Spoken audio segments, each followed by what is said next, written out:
Build creative confidence. Beat the inspiration addiction. Join the Writer's Gym.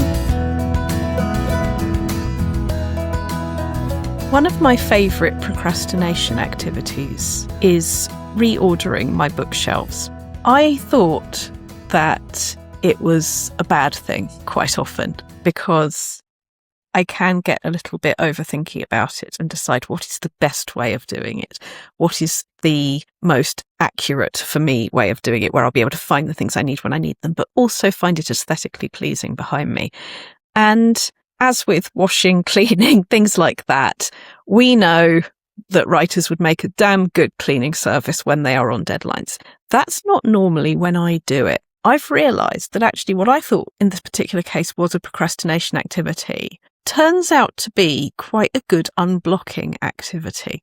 Writer's block, and let's face it, any other block, doesn't come along when we don't care about things, when they just need to get done and they're over. It's when they matter to us, when we really would like it to go well. And what I found is that rejigging where my books are allows my bookshelf to more closely reflect who and where I'm at this time. And every few months, that does change.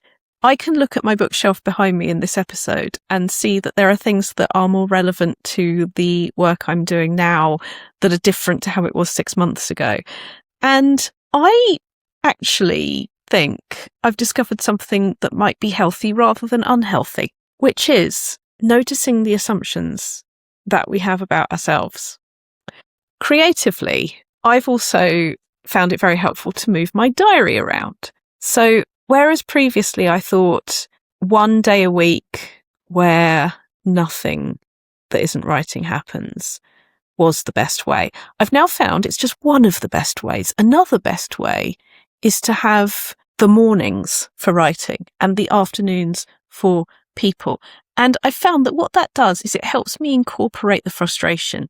When I do need to stop and do other things, I do find that if I'm writing down keywords, I can find, and doing other things like that, I can find my way back to what I was thinking, the mental state I was in at the time. And it's been just so incredibly helpful to take that pressure off myself. And rather than think I'm doing this wrong, or I shouldn't be doing this, or the fact that I'm not a full-time writer, I'm a writer and coach, has anything to say about the quality of any of what I do, it doesn't need to stop me. I can still write just as well as I would have done if writing was the only thing that was happening.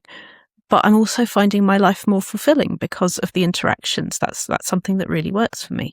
So I'm looking at my bookshelf now behind me, and I'm really enjoying the work, or is it play, that I have put into it. And I know it's going to change in another 6 months. I know it's not about whether I've done it right or not.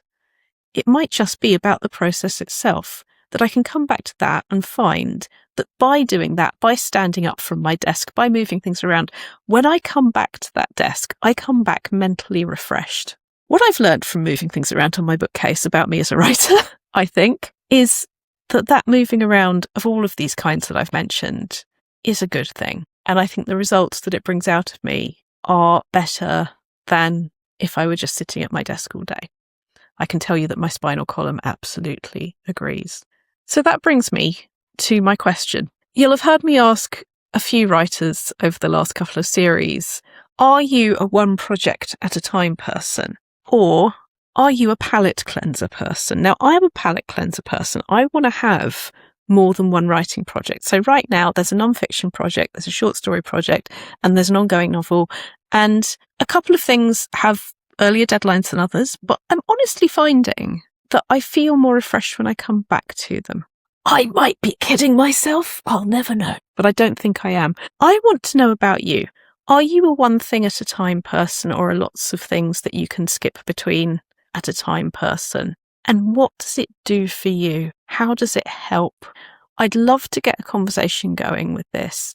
Please do let me know what you think in comments on the podcast or at Join the Writer's Gym on Instagram. I'm going to be posting about it there as well. And I'd really like to know, because one of the most important things that a writer can ever know is that how they get stuff done is not going to look like how somebody else does.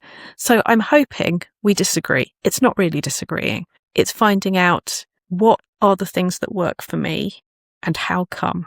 Let's get this conversation going.